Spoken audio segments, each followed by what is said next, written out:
Hi guys, I think it's time that we go out to the shop and we talk. We are going to have a little shop talk. Hey guys, welcome to Shop Talk. What Shop Talk is where we kind of take apart the scriptures, see how they were made, who they were talking to, why they were saying it, and see how that applies to us today. I really think that it's the way I operate in my shop. I don't know how to fix something until I know its intended use. I don't know how things work unless I take them apart. So that's what we're doing with Shop Talk. And, you know, Dixie's making me a great looking pour over here. I love sitting down with a cup of coffee and reading the scriptures. I love seeing what the Lord wants to reveal to me, and I think it's just such a blessing. So let's get ready for some Shop Talk. Hi guys, welcome to Shop Talk. And again, Shop Talk is where we look at the scriptures. We're going to talk in the shop, but we're looking at the scriptures and do what we normally do in the shop. You know, try to understand how something works. You have to take it apart a little bit, and it really helps to understand what the manufacturer's intended use was. So we're going to go back, we're going to look at the scriptures, we're going to look at what the writer's intended purpose was, who he was writing to, when he was writing it. So we're going to be in the Gospel of Mark. Now Mark is the second gospel in the New Testament. It's the second book in the New Testament.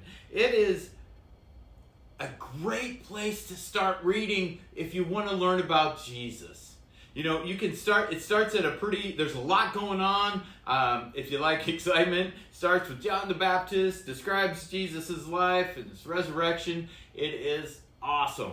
So Mark's a great book. He writes in just enough detail to keep it interesting, but not overly too much to lose track of what's going on. But we're going to look at a story in the Bible. It's in Mark chapter 5, and it starts in verse 21. Now, these chapters I have actually taught a sermon on, but when I did it, I was looking at one part of it, and I kind of glossed over the part I want to talk about today. And I think a lot of us do. We don't really pay attention to this part. There's two stories in one. Jesus was on his way to heal a synagogue leader named Jairus, his daughter. Okay? And he gets interrupted by a woman who touches the hem of his garment, and he heals her. And what's neat about the story is Jesus can do all that all at once. Okay, so let's kind of set this up. Jesus is at a place that people know him well, okay? Because in the chapter 21, it says, when Jesus had crossed again in the boat to the other side, a great crowd gathered about him, and he was beside the sea. So he crossed again, which means he's been going back and forth here. And the fact that a large crowd gathered around him means that these people have heard about Jesus. He has done healings in the land. He has cast demons out. You know, word is getting out about Jesus, and people are drawn to him. These people have been looking for a Messiah, a Savior. Their Jewish traditions had taught them, the Old Testament in the Bible talks about Jesus. It's really awesome when you start correlating everything. But so this is no surprise to them.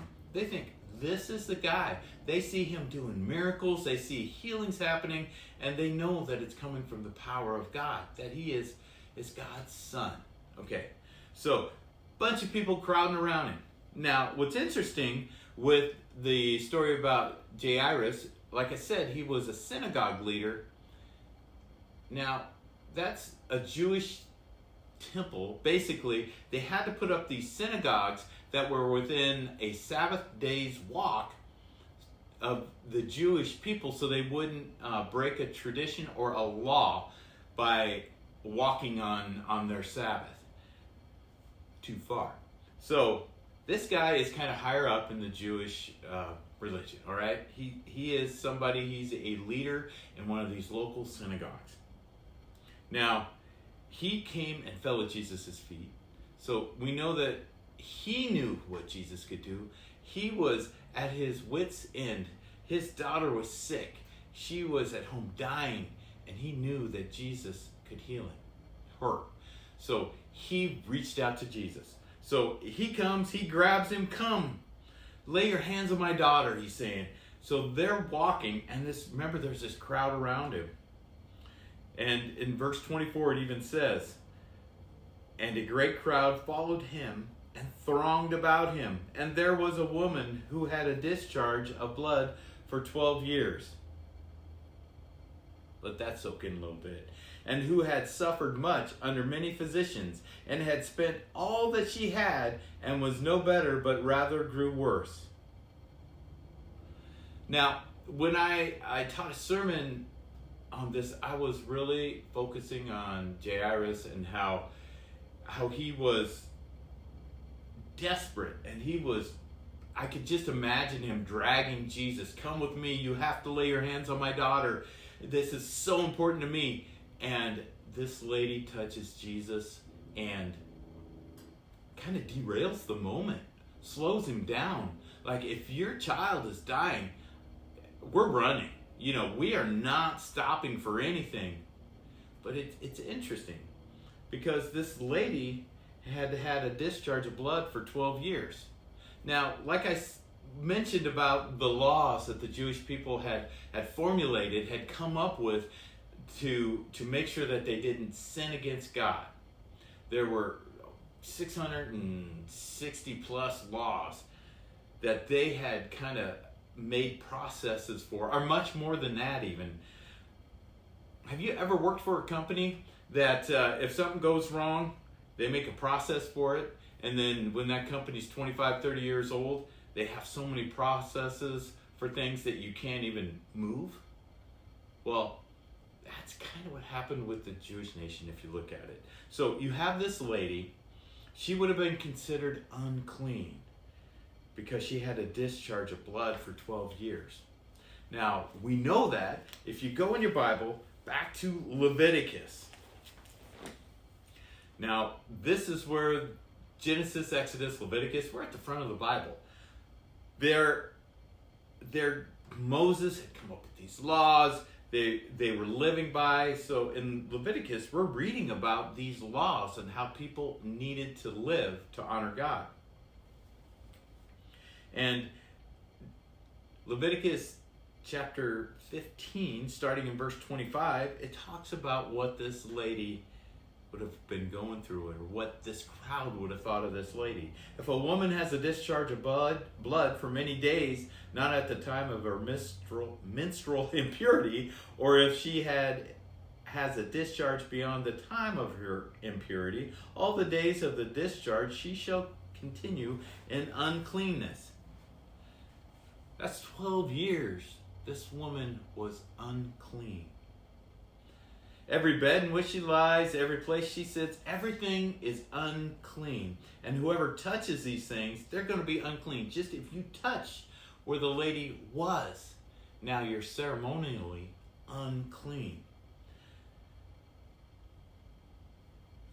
Anything she does, so she is shunned by this community. And if this crowd knew that an unclean lady was in among them, they'd have been furious. Yes, they're looking to Jesus, but they don't understand things yet. They would have been hot. They would have been like, I think she brushed up against me. Great, now I'm unclean. All this would have been happening. And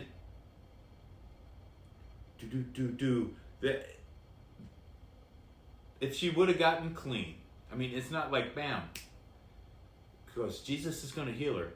She gets clean. She still has something to do to prove it. So in the verses in Leviticus that I'm reading, if she is cleansed of her discharge, and she shall count for herself 7 days. She can't even go tell somebody, hey, I'm clean. She has to wait 7 days, and on the 8th, she'll take 2 turtle doves and 2 pigeons and bring them to the priest, and he's going to perform this cleansing ceremony at the sanctuary for her, cleaning her. Because she can't be before the Lord. So look at this. Now, you have this lady. And when I read it before, and when I've heard this story so many times before, I thought, oh, she just felt bad, and she didn't want anybody to know. She didn't want to bother Jesus. She was just going to reach out and touch him. This lady was desperate too. Jesus was on his way. He had already said, I'm going to go with you, Jairus. And now he's slowing down.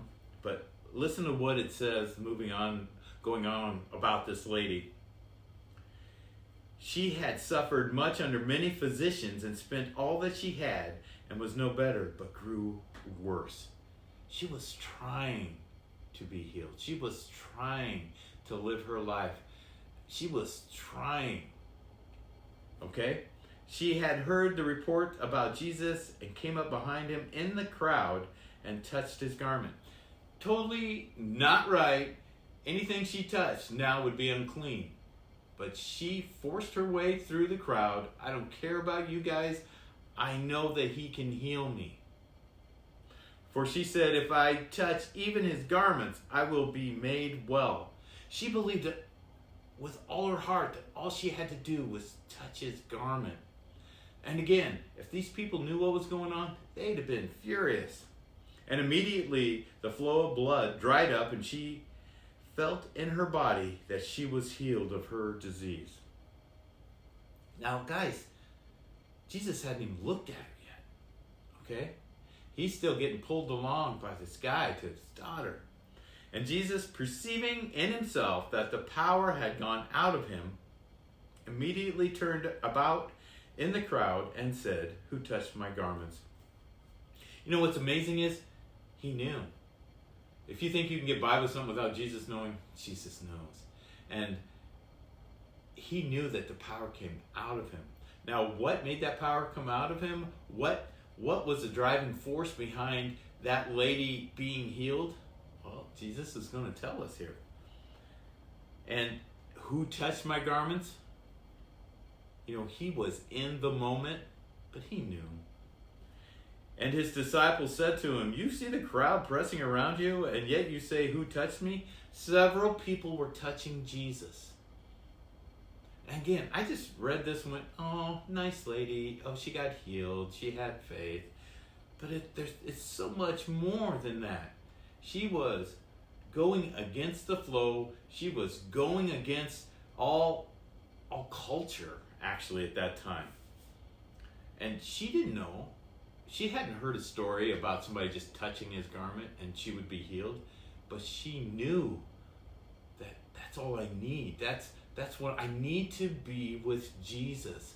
I need to connect with Jesus, even if in some little way it'll be enough for him to have the power to heal me.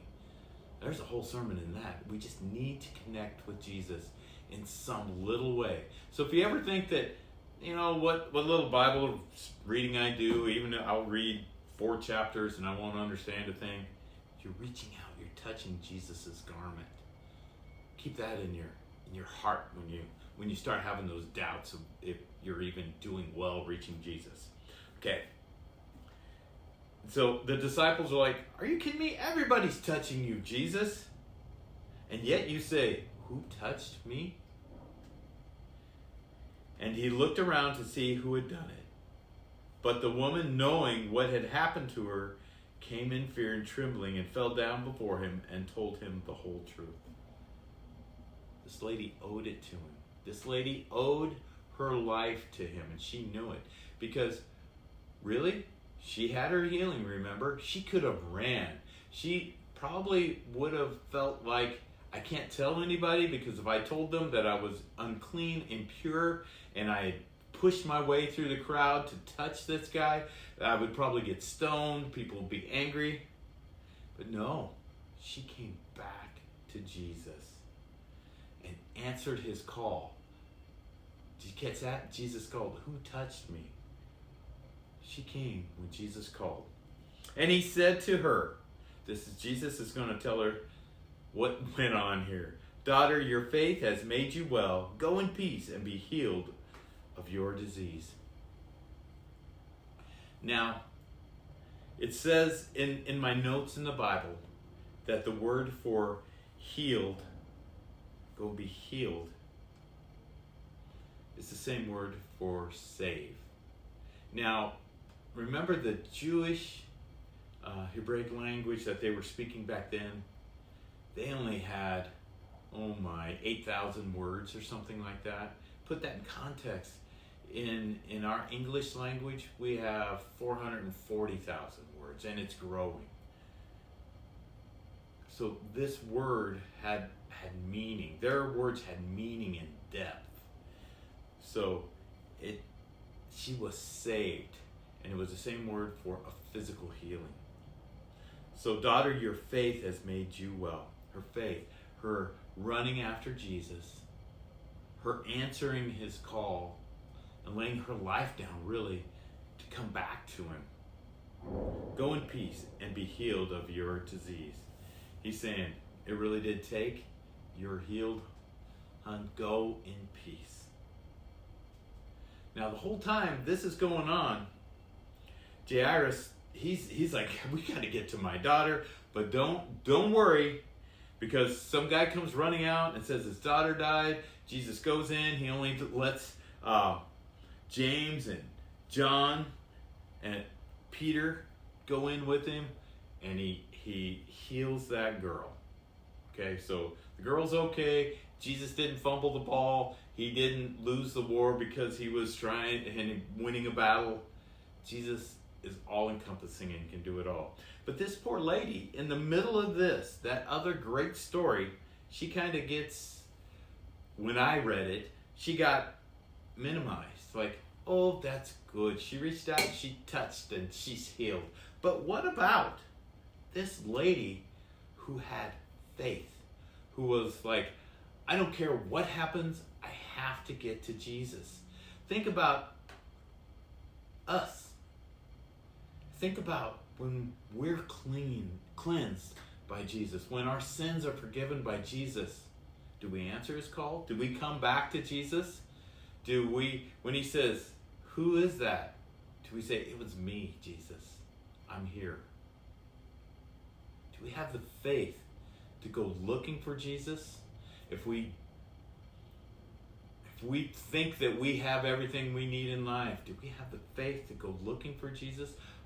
This lady was desperate. 12 years she was unclean. Think about that. Think about the weight of that. None of her friends could even sit on her couch. She couldn't be around people. She couldn't touch people. She couldn't hand you a cup of water because the water, that cup, was unclean. Think about the isolation that woman had. She hadn't been touched probably in years, other than the physicians who had had to go through a ceremonially cleansing of their own to cleanse themselves after touching her. So this woman had not had a friendly hug, a touch, anything, but she knew if she could just even touch the garment of Jesus. So guys, if we can even get a glimpse of Jesus, if we can touch his garment, our lives would be different.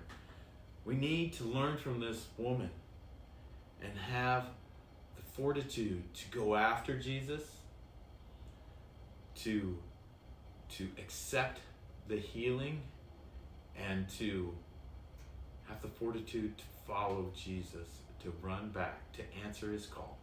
So, hey, as we go out through this week, listen to the Lord.